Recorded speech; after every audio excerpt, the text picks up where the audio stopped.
everybody. Welcome back to another episode of Speed Tips by Bob and Chad.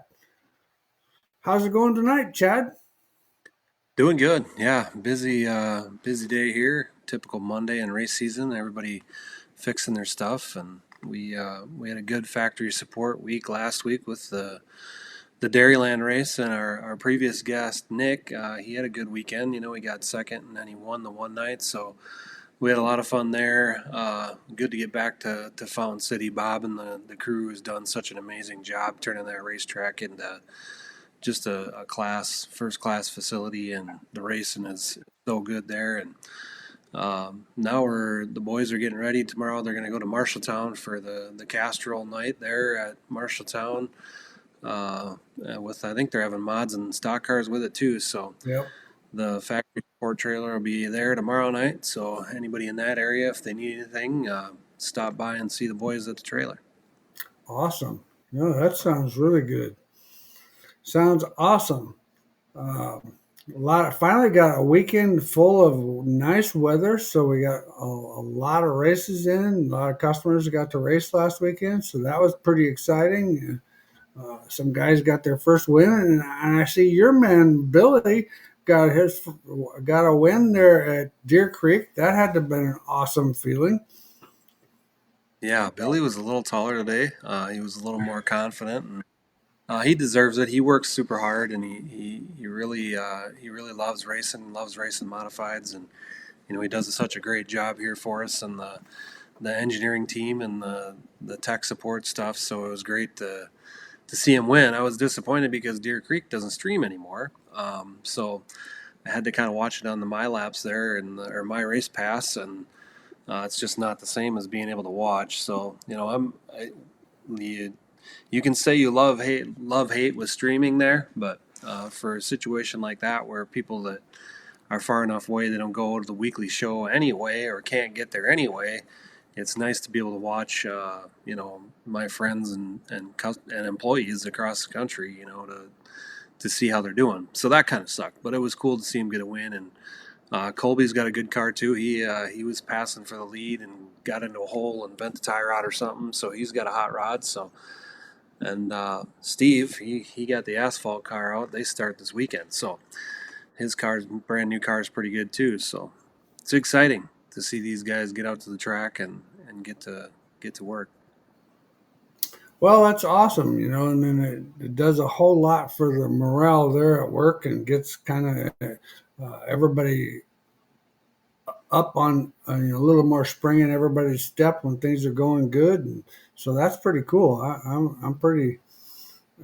I was really impressed when I seen that on Facebook about Billy winning, and I'm like, "Well, holy cow!" I was going to call him today, and then I kind of got busy and it got late, and I didn't just decide I'll call him tomorrow.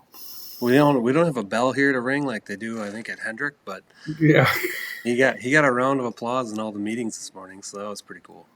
yeah, I bet. Yeah, that's pretty neat. Yeah. Pretty cool.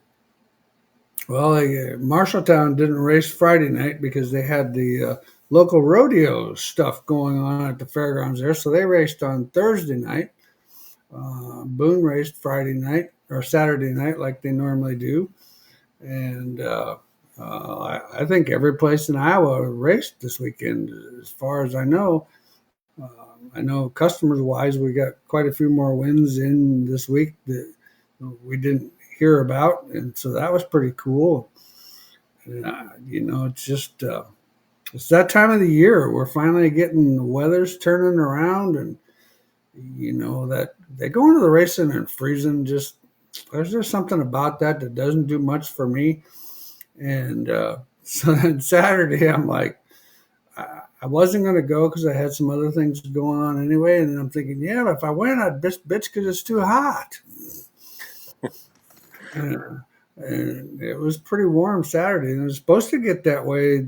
I mean, like it's supposed to be like in the 90 on Wednesday, and I'm thinking, wow, we went from one thing to another here. Holy moly!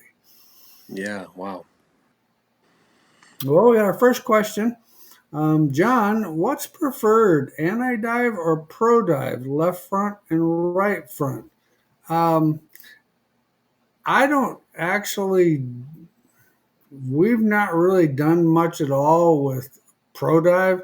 Pretty much everything that we've experimented with is anti dive, and that's kind of the new thing that people are actually doing a lot of experimenting with, putting more anti dive in the right front. You can kind of get by with a little bit softer spring, and rely on the brakes to kind of keep the car, in attitude. So that's kind of been a new thing, and we always had more anti-dive in the left front because I felt that it tightened the car up on corner entry. But like I said, the trend seems to be now going away from that and actually putting more in the right front, which you can, like I said, you can actually run a little softer spring when you do that. Jeffrey, Chad, you made reference to the drop cup on the right front affecting the rate. If you change the right rear by 2 inches of drop, would you up the spring rate? I would say, yeah. I mean, generally that's going to make, a pretty big change. It could overpower the springs. So I would say generally you would go up. And, my mindset is get the mechanical roll, like the spring table or the J bar, get the mechanical roll and then stiffen the spring to drive the tire into the racetrack. And have a more effective suspension. So I would definitely increase on a 2 inch swing. I'd probably put at least 25 pounds in. Yeah, that seems to be the normal. We've got a lot of guys that were running 225s that have done that are running 250s now. And so that seems to be a pretty common adjustment. And the 250 with that drop cup works really well. Just it does exactly what you just said. It helps drive the car gets the roll, but then you have more spring to actually load the tire more and gives you a little bit more side bite, makes the car a little tighter, especially when the racetrack is super slick. Ryder, I have a Northern Sport mod with a 500 right front spring and a 450 left. What would the effect be if I swapped them? Well, right now, your car with the 450 on the left side would probably be a little freer getting into the corner. If you swapped them, you'd find that the car would actually be a little bit tighter on corner entry, keeps the right rear loaded a little bit longer. The majority of the cars nowadays, especially in the sport mods, are either running a pair of 500s or running at 450 on the right front. Not it's not really not a lot of people are running the softer left front. But like I said, if you need that to help get the car to turn, I mean, there's nothing wrong with that. Most people like the softer right front because what happens is then the car gets on the right front a little bit quicker, which in turn gets to the right rear a little bit quicker, and you just have more side bite in the whole car with that softer right front. Our cars, like I said, our normal setup is a pair of 500s. So you can just kind of go from that. Alex, would a slider work behind the rear end on the left rear of a USRA B mod and still being able to run preload? My thoughts is a 20-inch, 100-pound spring. What's your thoughts on that, Chad? So I'm not 100% sure on the rule. Does USRA have to be both in front or both in back, or is that with soda? I don't think USRA makes any difference. So Wasoda is the one that has to be both in front and both in back. And yeah, INCA, you have to the shocks have to be behind the housing. yeah. Then the 20-inch 100 is such a tall spring and it's so soft. I just don't like that tall spring and that soft rate. It's even on a slider with Torrington bearings is gonna it's just gonna bow, and I don't like how it's gonna work. I'd run a little bit stiffer, shorter spring if I was gonna do it. Yeah, I would definitely agree with that. I'm not the problem with the 20 inch, just what you said. I mean, the problem with the 20-inch spring is there's so many coils that then it just ends up getting a bow and it doesn't last long. And when you get a bow in the spring and the spring doesn't work correctly on both sides like it's supposed to, it just doesn't do the job. You'd be better off with a 16-inch 125. But as far as being behind, you still should be able to run preload in it, whether it's in front or behind. That Yeah. shouldn't make any difference.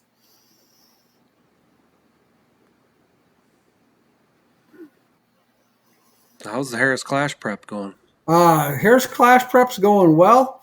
A lot of excitement to that. I went to Clay County Speedway last week and handed out some flyers, and boy, the enthusiasm is good. So I'm looking forward to that. Boone's going to do a good job.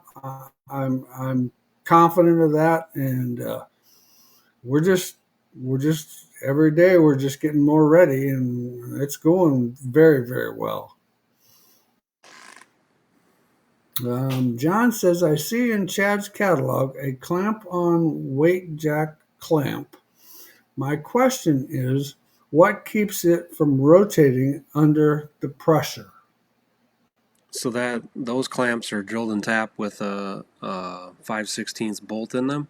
So when you get it positioned on the car where you want it, you'll take that bolt and you'll mark the tube, and then you'll take it off and drill the tube out so that that bolt goes through the tube, which will secure it from rotating. Some guys will weld them. I mean, it's entirely up to you. I don't like the weld because then you can't change your mind and move it. So most of the time, you just put a hole in there and put the bolt through there, but you can weld it if you want to. Wilson Racing wants to know how many stock cars I expect for the Harris Clash. Well, it's really hard to say. By talking to people, a lot of stock car guys are really excited about getting to run the Harris Clash or being part of the Harris Clash. So I'm confident with some of the people that I've talked to. I think we'll have a pretty good number, but I'll guarantee you the guys that are coming are going to put on a hell of a show. We've got the guys that I've talked to that run the stock car, the upper end part of the league is definitely all those guys are coming. So it's going to be an awesome show for the race fans. Awesome show for the race track. If a person was to put numbers together, like normally we usually have around 65 to 75 modifieds.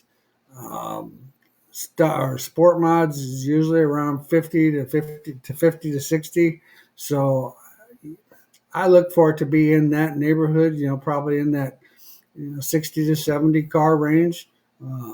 But like I said, I know that the guys that are coming, it's going to be an outstanding show.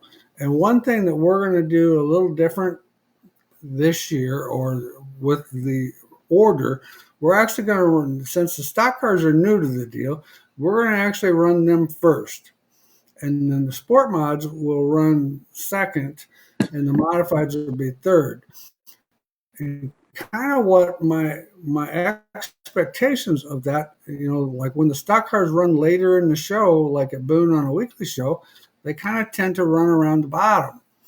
Or by putting them at the beginning of the deal, I think the stock cars are going to be able to run top bottom wherever they want to run, and the sport mods most generally run top to bottom wherever they want to run, and the modifieds, has lately it's been on the top, but if they put a good bottom together,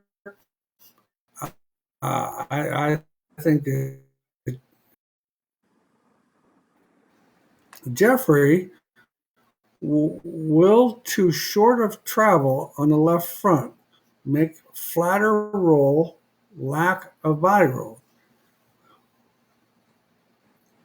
Yeah, definitely.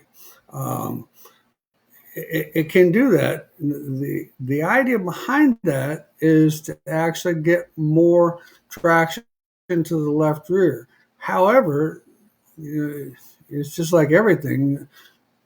Shorter gets you more traction, but sometimes too short is going to do the opposite, and it's going to keep the car off the right rear to the point where it's going to make the car a little free getting in. If you can maintain that freeness getting in and drive through it, it's going to definitely give you more traction up off the corner. But we don't tie them down as much as we were. It just seems like, especially with a modified, if I choke that thing more than an inch, it's not. It just doesn't get on the right rear enough. Travis, tips for curing a throttle push on an IMCA Sport mod. Well, first of all, stagger would definitely help. Um, Put a little bit more angle in your right rear trailing arm so that when you get on the throttle, both tires try to grip. A lot of times what happens when you get a throttle push, the right rear is too flat and it's steering tight and not letting the car rotate, and it doesn't get traction to the right rear as quick as it should. That would be my two go-tos. Um, you can try spring rates, but I don't think, if it's a throttle push, it's more than likely something to do with rear end could be a little bit too far to the left. You could be moving it. You could move it to the right just a little bit. What's your thoughts, Chad? Possibly the pull bar, the upper link angle, maybe just a little bit too much, giving you too much instant traction. Yep, yep, that would be another thing. Ryder, what would having too much angle in the left trailing arm cause? Sport mod. Well, too much angle is definitely going to get you in that throttle push situation. Um, I've not had great luck with it statically. I like to see around that 26 to 28 degrees. I don't like in dynamic mode. I don't like to see over 45 degrees in that left rear, because what's going to happen is the left rear is going to try to spike out, and pretty soon you're going to find, depending on the track conditions, it can try to start biting and start bouncing that left rear tire and actually create a tire hop, because you're just too rigid on that right rear or that left rear trailing arm, and that that's okay. I mean that's going to cause a problem. Wilson says he's going and he was expecting over 100. Well, Wilson, I hope you're right. It's one of those deals. I think we're going to get a lot of race cars. It's going to be an outstanding show. I mean, I just from the people that I've talked to, and the excitement from the people that are going, and the whole attitude. It's been awesome, man. Um, yeah, I was so excited when I went to Spencer. I didn't even feel like I was going to fall asleep on that 3-hour drive on the way home. I was wide awake all the way home, just excited. Rob, what would cause car to feel great all around the racetrack, except when just before phase on when going full speed feels tight steering and really darty when running up to the wall? Phase one. Um, what's your thoughts on that, Chad? Man, I got to think about that one. Jeez. Yeah, that one's kind of got me too. What would cause the car to feel great all around the racetrack, except when just before phase one, when going full speed, right, feels tight steering and really darty when running up against the wall. I mean, I'd almost kind of wonder if there isn't some sort of a steering issue, something in the box that maybe's under full speed. It's not doing what it's supposed to do. Um,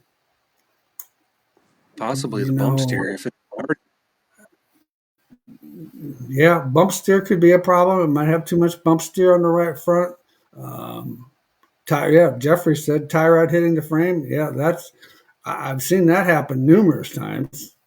Good point, Jeffrey. I'm glad you brought that up. I wasn't even thinking about that.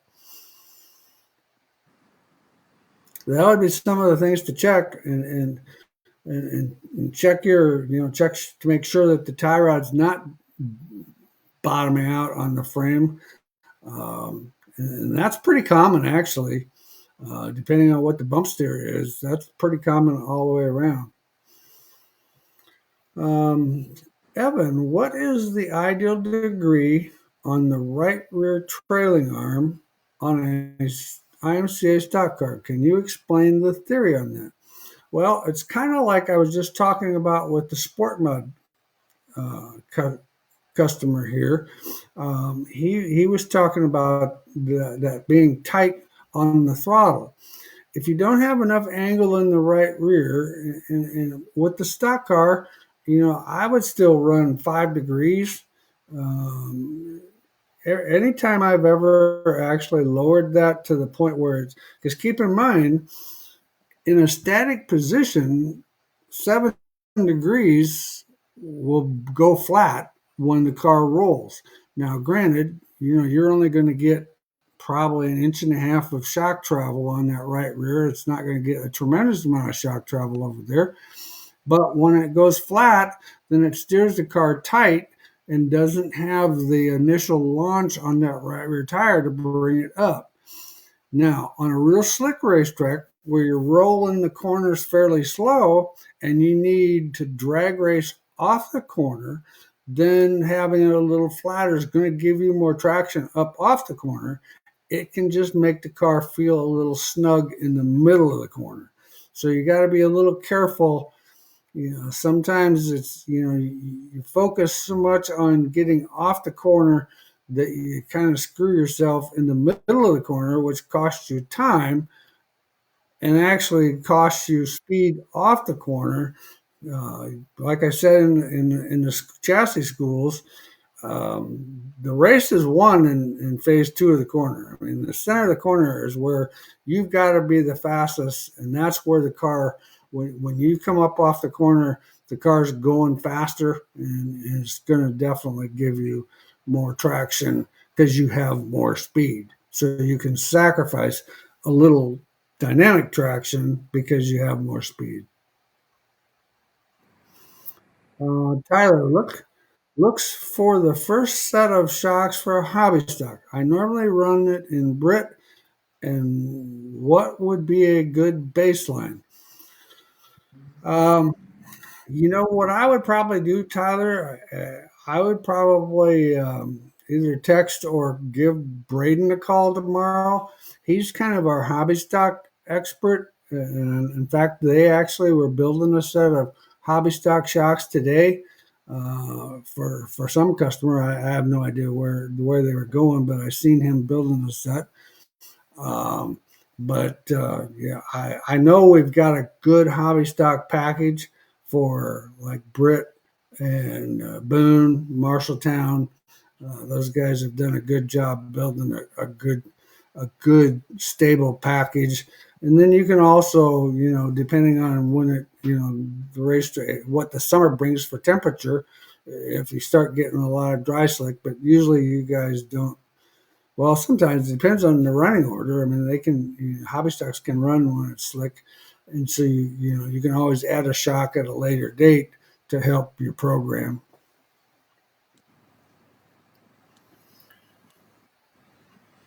speaking of shocks, we got a new shock mount we launched today. Awesome. I ask myself all the time, like, how many shock mounts do we really need, right? Like, we must. I think we have 20 different variations, but so this is one that chassis builder in Texas, Jason Ingalls, IRP Race Cars. He was using our 221, which would be a mount that goes on the tube like that, but he had a tube at a little bit of an angle, so he needed it rotated a little bit. And I'm like, change the bar in the car. But that wasn't the right answer, you know? So The cool part about this guy is that we put a swivel on here, so you can line that up however you want to line that up, however the bar is facing. So this thing, these give you a lot of adjustability. We're pretty excited about these. Uh, they'll be inch and a quarter, inch and a half, an inch and 3/4, and they're ready to go and on the website. 312. I seen those I like that. posted on Facebook today, and I thought that was an awesome deal. They look like a Yeah. pretty awesome shock mount. Jig UMP ProMod 3 link car tends to tail off the corner exit. What should I look for? More than likely, you've got too much trail in the rear end. You need to take some trail out of that. Our sport mod stuff, and we get to run a 3-inch spoiler on an open motor and a 5-inch spoiler on a crate motor. Um, Even those cars, if we put much trail in it, in fact, we actually start with a quarter inch of lead, quarter to 3/8 of an inch of lead, because what happens is they get so much steer that the left rear sucks so far forward that the rear end is actually trying to tell the car that the back of the car is supposed to go up to the fence, which of course is not what we want it to do. So you might need to take some of the static steer out of it by putting some lead in it, and that will definitely make the car a whole bunch better coming off the corner. And I'd like to tell you to take some stagger out of it. The problem is sometimes if you take stagger out of it, then it kind of screws up phase two of the corner. And I still like stagger. I'd rather run lead than stagger to get so that I can rotate better in the middle of the corner. Tyler says, awesome, thank you.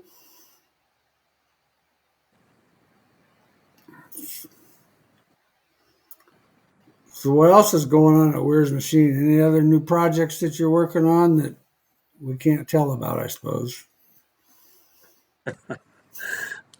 Well, we've talked about it on here before, but we're going to have a tire smasher soon. We're pretty excited about that. We just about got all the details ironed out on that, and we should have those end of May, early June here. So we're excited about those and see what we can learn.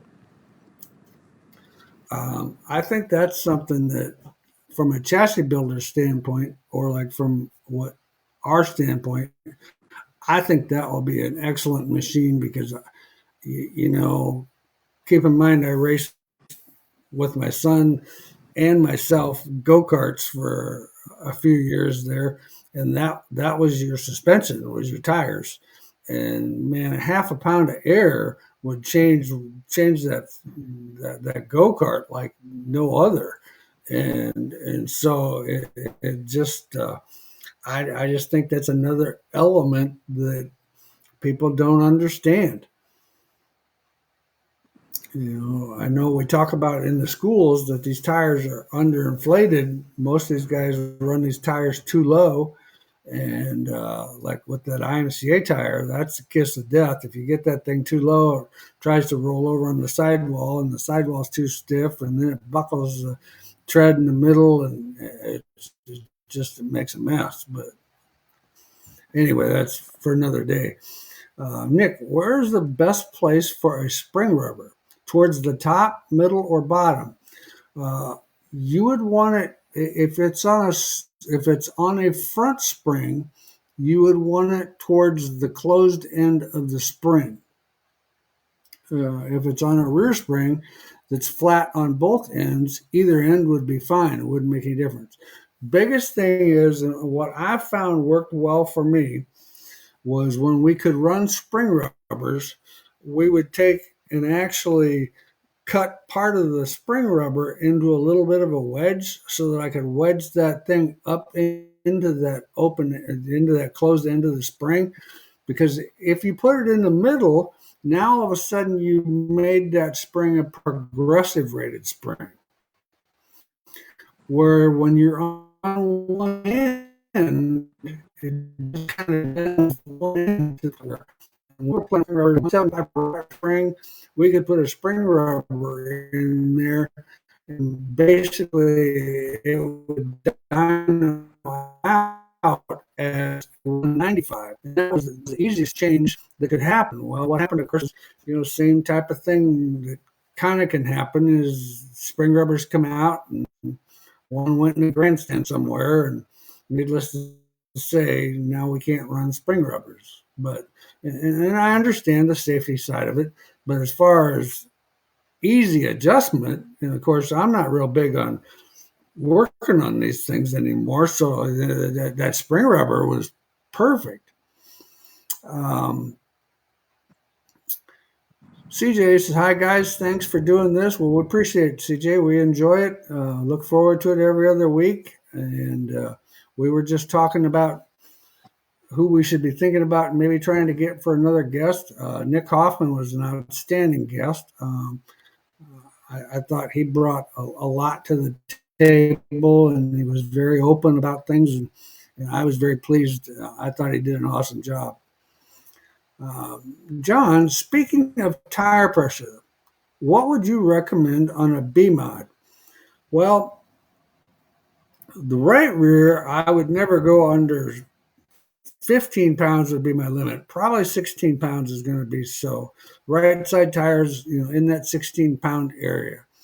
Left side tires, I still like to run that left rear in that 12 to 14 range, because some guys try to go down to 10, and what happens is it just tries to flatten that tire, and then all of a sudden that tire, the tire is a DOT type tire, so it's not designed to run low air pressure, and we think that it should, but they just don't like that. And the left front, I always run 12 degree or 12 pounds in the left front.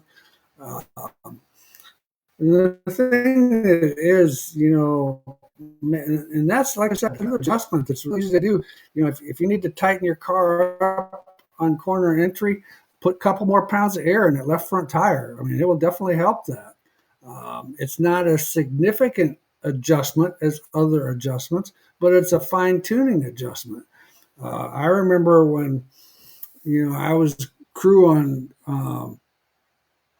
Bob Shyrock's late model car, the late Bob Shyrock, Kelly Shyrock's dad.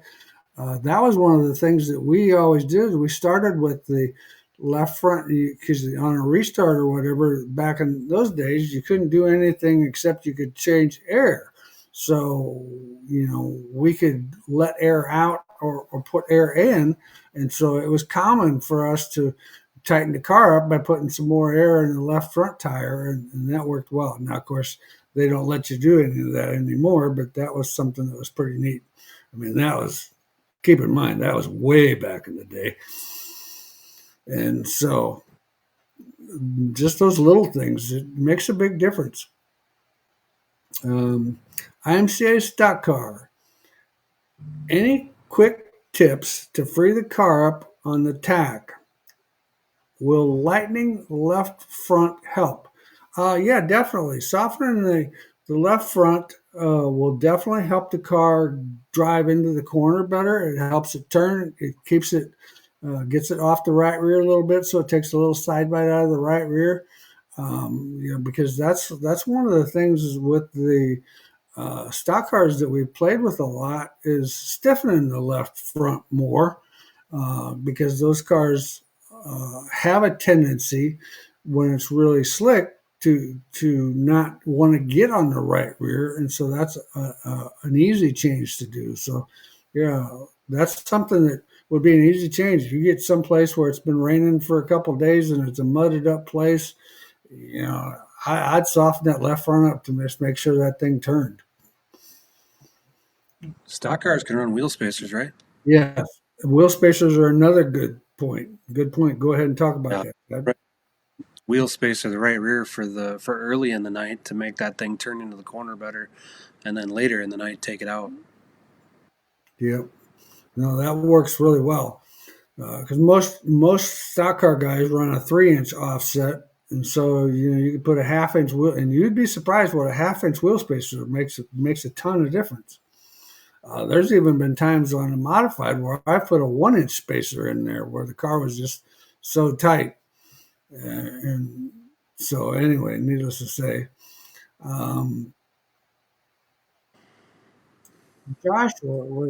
Joshua. BMod is running a lot of lead around, a lot of lead around an inch and a half. Car's pretty good besides wanting to tail out on exit a hair. Should I think about lowering the left rear bar and getting the rear end closer to square? If you're running an inch and a half, you've got problems.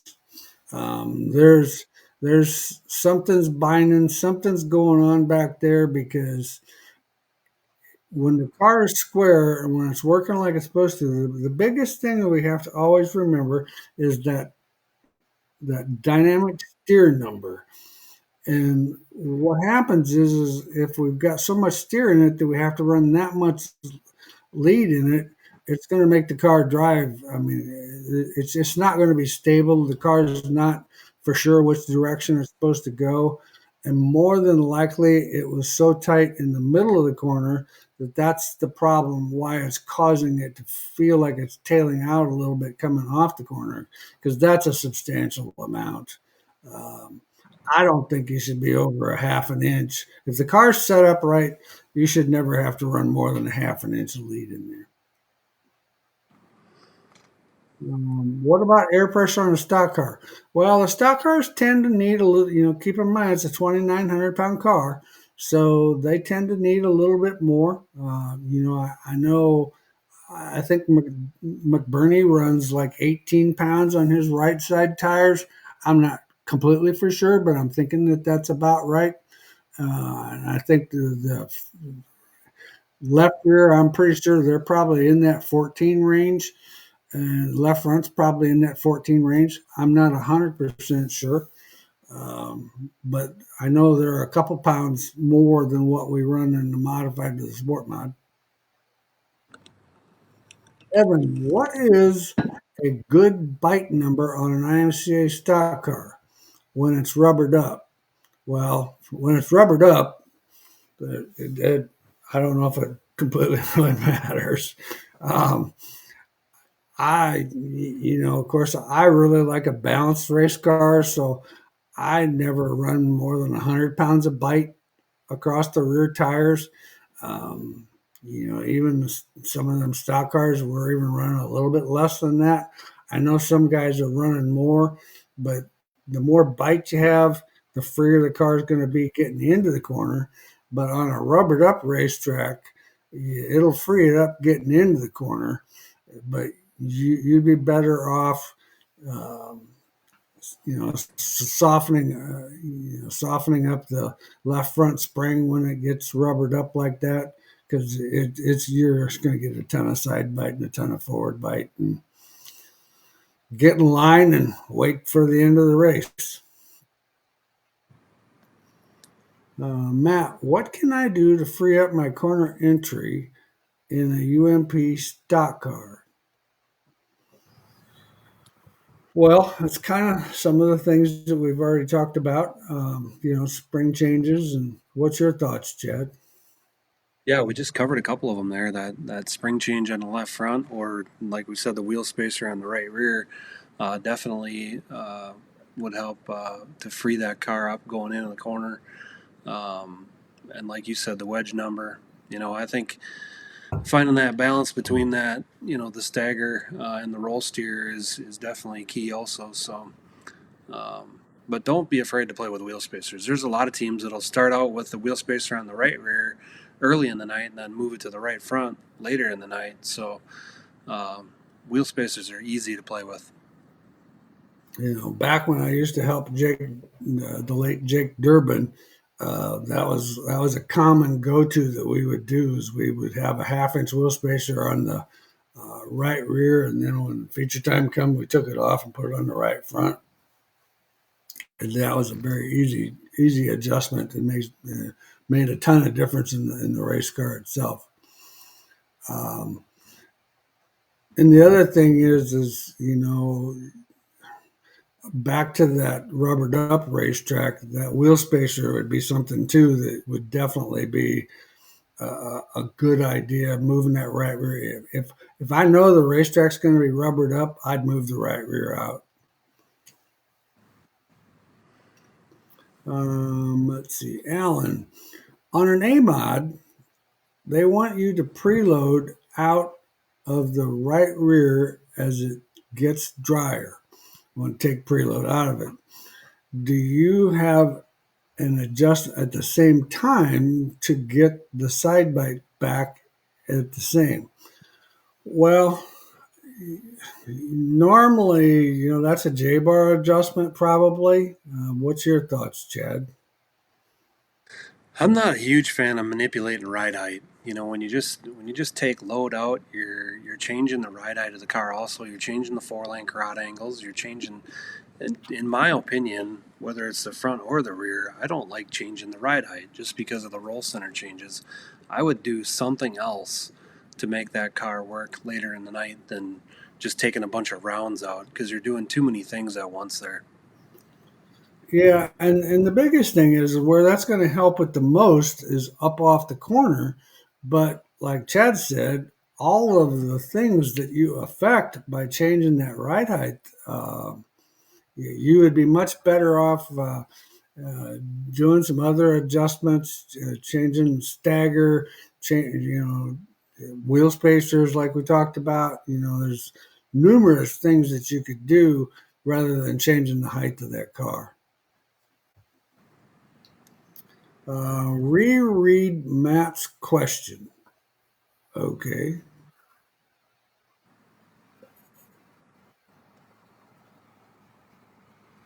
Oh, What can I center out, do? exit. Oh, We oh, both we both screwed that up. thanks, Chris. Matt, Yes. what Are can we I do awake? to free up my corner center out in a UMP modified? Well, hell, that's easy. Put more stagger in it. Stagger would be a big adjustment. Um, Front spring is not going to change anything. Um, No. Probably take. And I don't. I agree with Chad. I don't like changing right heights, but I'd probably put a couple rounds in my right rear. Just try to get that right rear to get a little bit more grip. Um, Coming off the corner. Wheel spacer would be another thing. You space that right rear out. That's going to free it up off the corner. Um, yeah, no doubt. Well, thanks for reading those questions, Chris. I really appreciate that. Boy, I missed that one. I'm good on corner entry. Car just gets a little tight in the center of the corner. Yeah, that's pretty common in that center of the corner thing. That's right rear wheel spacer, more stagger. Um,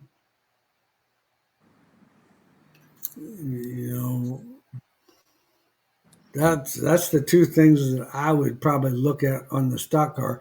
You could raise the right trailing arm up or down the hole, whichever. I'm not sure on the um, if it's an IMCA car, you'd have to change it on the rear end. Of course, you'd put dropping it down on the right rear, putting a little more angle. Let's go. However you got to do it. Put more angle in that right rear trailing arm. That would definitely free it up a little bit in the middle of the corner. And if that right rear trailing arm is too flat and you're getting a fair amount of body roll, um, that's going to make that dynamically flat in the car, and it's going to make the car tight.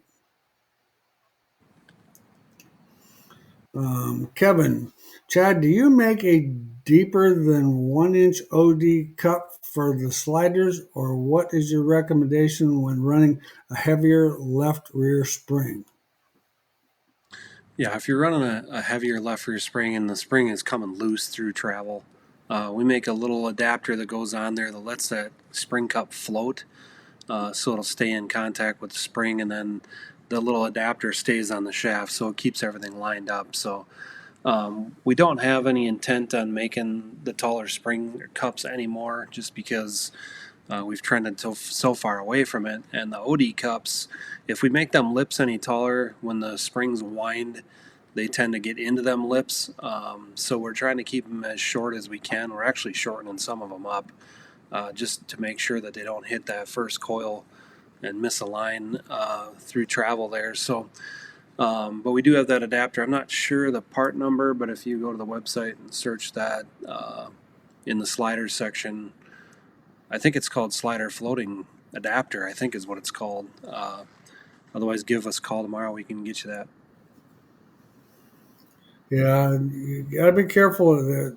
When those cups get too deep, it really seems to kind of mess with the spring. We've found that when we run like on a stock car or even a sport mod, when we run the cup on the bottom and the cup on the top, the two of them sort of don't always agree on that right rear spring.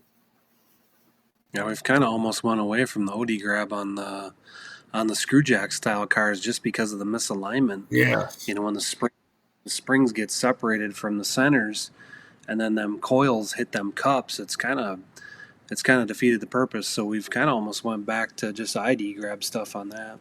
Yeah, that works much better. Okay. Blake, do you guys offer chassis and setup classes you can attend?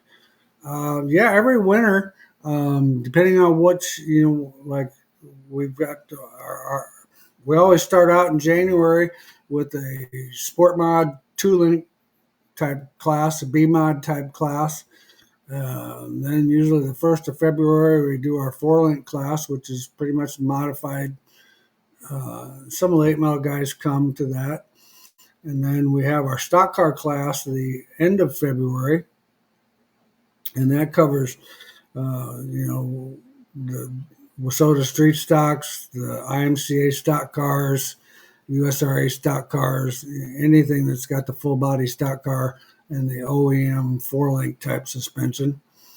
And then we always go to Pennsylvania in March and do a school out there that's kind of a generic school where we cover all the classes.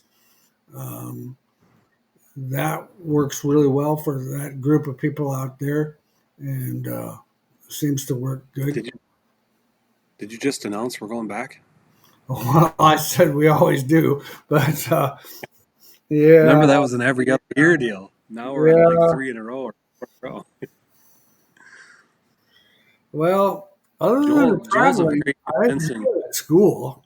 I mean, it's fun to go out there to Joel's place and then all those neat places we get to eat and I mean it's just a cool environment. But man, I don't know if Joel is more convincing or more demanding. I'm not sure, but yeah, it's a combination of both. I think he has his way. Yeah, there's no doubt about that. Well, we have a few more minutes here to cover a few more questions. If anybody's got any more questions, don't forget we talked a little bit about the Harris Clash, but for those of you who are way out of state, it's June 24th. It'll be on IMCA TV. It's June 24th, the 34th annual Harris Clash, brought to you by Wehrs Machine and Racing Products. June 24th at the Boone Speedway, same racetrack that has the 8 days of Super Nationals in September.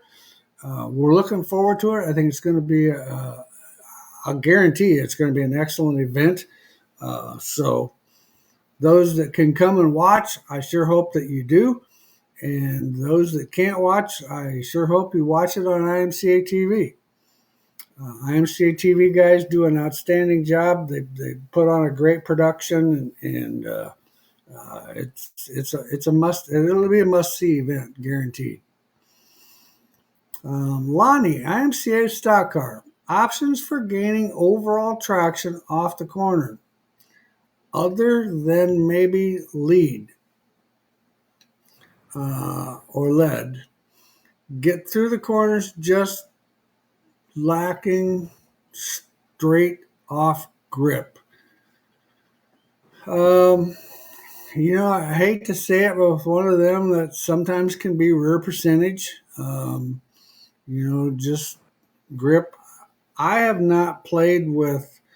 I know there's some people that have played with different biscuits or different trailing arm. The trailing arm. What am I thinking of here? The thing that. Anyway, the trailing arm biscuits that go in the trailing arms. Some people have played with that. I have not found that to be all that successful, or if it is, it's a very limited thing.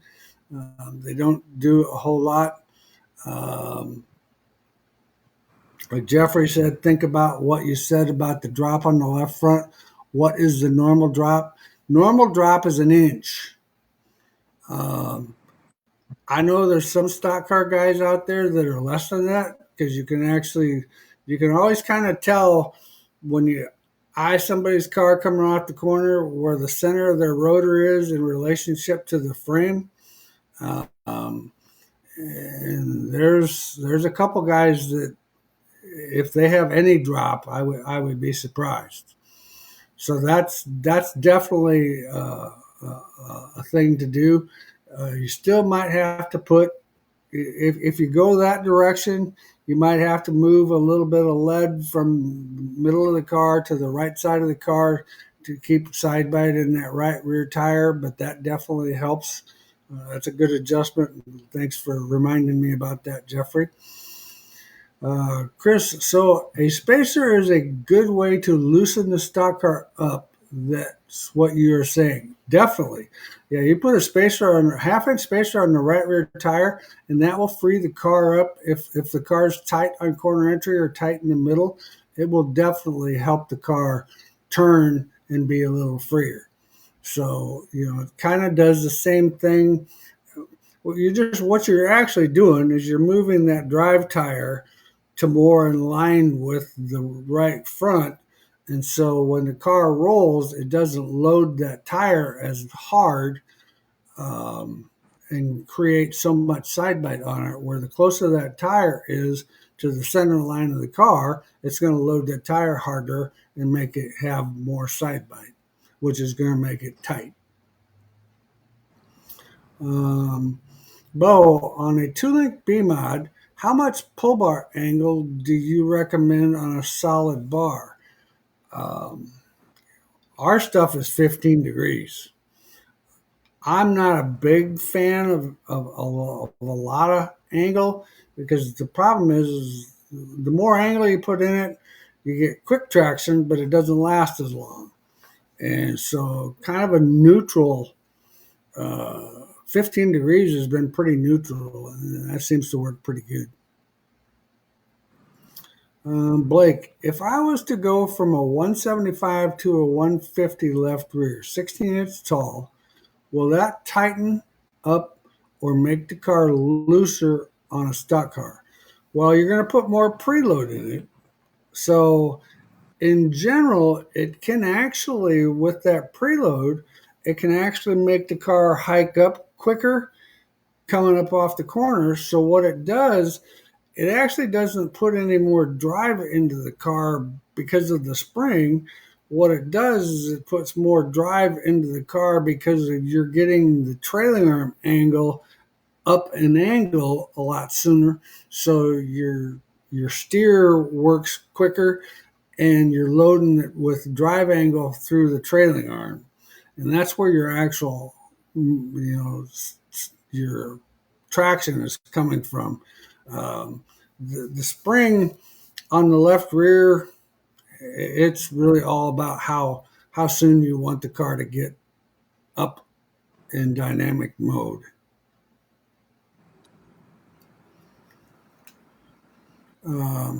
Eddie, Chad, what is the best time of the day to get in touch with you? Thanks. Yeah, that's kind of a loaded question. My days are pretty exciting, especially Mondays. We do all our meetings, so I'm pretty much unachieve, you can't get in touch with me on a Monday. Pretty much, I see your note is on my desk, so you are the first one that I will call tomorrow morning. So you will be hearing from me tomorrow morning when I get rolling. I'm here at 6 a.m. I don't know where you're from. I mean, if you're up at 6, I'll call you at 6. But it's tough for me. I run around, chase people around all day, and tell people what to do. So I don't spend as much time on the phone as I used to. But I generally return everybody's phone call if they do call for me, or take it in if I'm here. And that's what happens when you get more people to chase around. 40 of them. Yeah, holy moly. Thank God you got a good hairline in your family. It's turning gray. Yeah. Yeah. John, would it be better to take some trail out and run a wheel spacer instead? Um, you know, it could. Um, the wheel spacer is, well, how would you answer that one, Chad? I would agree with that. I mean, like we said earlier, too much trail just won't the car won't straighten up, won't ever square up off the corners. So having a little less trail and manipulating something. Whoops, we lost Chad. Um, anyway, like what Chad was saying, when you get too much trail in the car wants to constantly tail out because you know, if you start with trail, you're going to get more trail because if you say your dynamic steer number is say 2.5 inches, and if your dynamic steer number would be 2.5 inches, and then you add a quarter of an inch of trail, well, now all of a sudden it's 2 3/4 inches of dynamic steer. So that's going to tell the car that I want my car to turn to the right. So it's going to tail that right rear is going to try to go towards the fence and cause the car to be free. Where with the wheel spacer, we're basically just taking dynamic load off the tire. So it kind of does totally two different things, but the reaction probably would be better, just like Chad said before he left us so abruptly. I see that. You were here and then you weren't. Jamie, when putting extended load in my stock car, it moved my spring table to nearly even. Is that a problem? How can I overcome this and keep my extended load? Um, what's your thoughts, Chad? Yeah. Oh, wait a minute.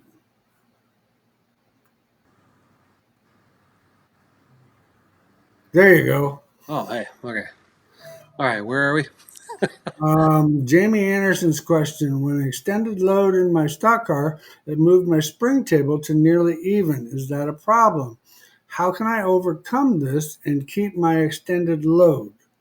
The one the extent it's not about the extended load. It's about the ride height load. When you're sitting on the ground, that initial height. So you need to measure it when you're sitting uh, on the ground. And if you can't get level or lower on the right sitting on the ground, then you need to change spring cups to manipulate it. So the spring table, especially on that kind of car, is somewhat difficult at times to get it dialed in, but definitely worth the extra time. And Lonnie says it was bushings. Thanks, Lonnie. That was what was on my mind, but my words would not come out. And for a legitimate excuse, I turned a year older a week ago. So you have to bear with me on some of these. Man, I couldn't think of that for nothing. Bushings. Anyway, Kevin, Bob, how many nights are recommended before rebuilding your bushing bars? Um, Probably in the neighborhood of 20 to 25. That seems to be kind of a common number. I like that number. I mean, if you're running a lot of rough racetracks and a lot of heavy racetracks, it's probably going to be more in the 20 nights. But if you're running some slick stuff that's fairly smooth, 25 nights is a good number. Yeah, you could possibly even go a little less than that, but I don't like to go over 25 nights on any of those bushings because you. The problem with a bushing thing is when they do decide to fail, they don't give you forewarning. They just fail. And then all of a sudden you're like, my car sucks. What's wrong with it? So then you start looking for everything under the sun that's wrong with it. So you waste 3 weeks looking for stuff. And so if you just kind of have a routine maintenance schedule, you just eliminate those variables. Alan, what does it do if you move the whole pull bar back on the modified? See if where 3 inches ahead, you move it to the center or a couple inches back. Well, in my opinion, if you move it back to the center or behind center, you're going to gain traction. The biggest thing is when you have it ahead of the housing. When we were moving these things 2.5 inches ahead of the housing was pretty good because then we were kind of getting to zero.